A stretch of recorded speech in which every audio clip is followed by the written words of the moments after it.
Ribuan warga Palestina mulai kembali ke wilayah asal mereka pada Jumat, 10 Oktober 2025, hanya beberapa jam setelah perjanjian gencatan senjata antara Israel dan Hamas diberlakukan di jalur Gaza.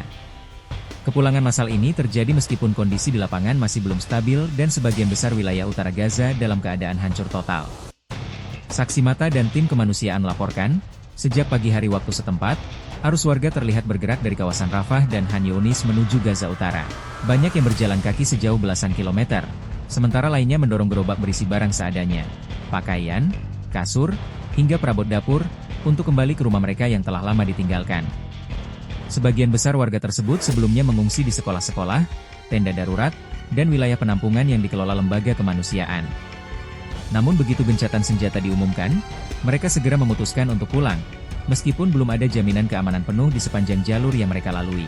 Menurut laporan lembaga kemanusiaan yang dikutip dari Reuters dan Tempo, diperkirakan lebih dari 200.000 warga mulai bergerak dalam 24 jam pertama setelah penghentian tembak-menembak diberlakukan. Mereka berbondong-bondong menuju wilayah utara, yang sebelumnya menjadi pusat serangan udara dan operasi darat selama berbulan-bulan. Ketika tiba di lokasi, sebagian besar warga mendapati rumah mereka sudah rata dengan tanah. Banyak yang kemudian mendirikan tenda darurat di atas pondasi bangunan yang tersisa, sementara yang lain menempati puing-puing bangunan untuk sekadar berteduh. Kondisi jalanan penuh reruntuhan, jaringan air dan listrik terputus, serta minimnya pasokan makanan membuat pemulangan ini jauh dari kata aman. PBB dalam laporan lapangannya menyebutkan bahwa lebih dari 70% infrastruktur Gaza hancur atau tidak berfungsi, termasuk sekolah, rumah sakit, dan fasilitas publik.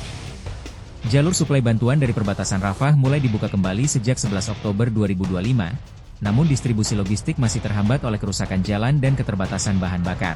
Meskipun gencatan senjata telah memberi ruang bagi warga untuk kembali, sejumlah analis menyebut bahwa kondisi ini belum dapat disebut sebagai pemulihan. Banyak warga pulang bukan karena situasi membaik, melainkan karena keputusasaan, mereka tidak memiliki lagi tempat berlindung di wilayah selatan. Langkah pulang ribuan warga Palestina itu menjadi simbol keteguhan sekaligus potret tragis kemanusiaan. Pulang ke rumah yang sudah tidak ada. Sementara dunia memantau dengan hati-hati. Gaza kini memasuki babak baru, bukan perang bersenjata, melainkan perang bertahan hidup di tengah kehancuran total.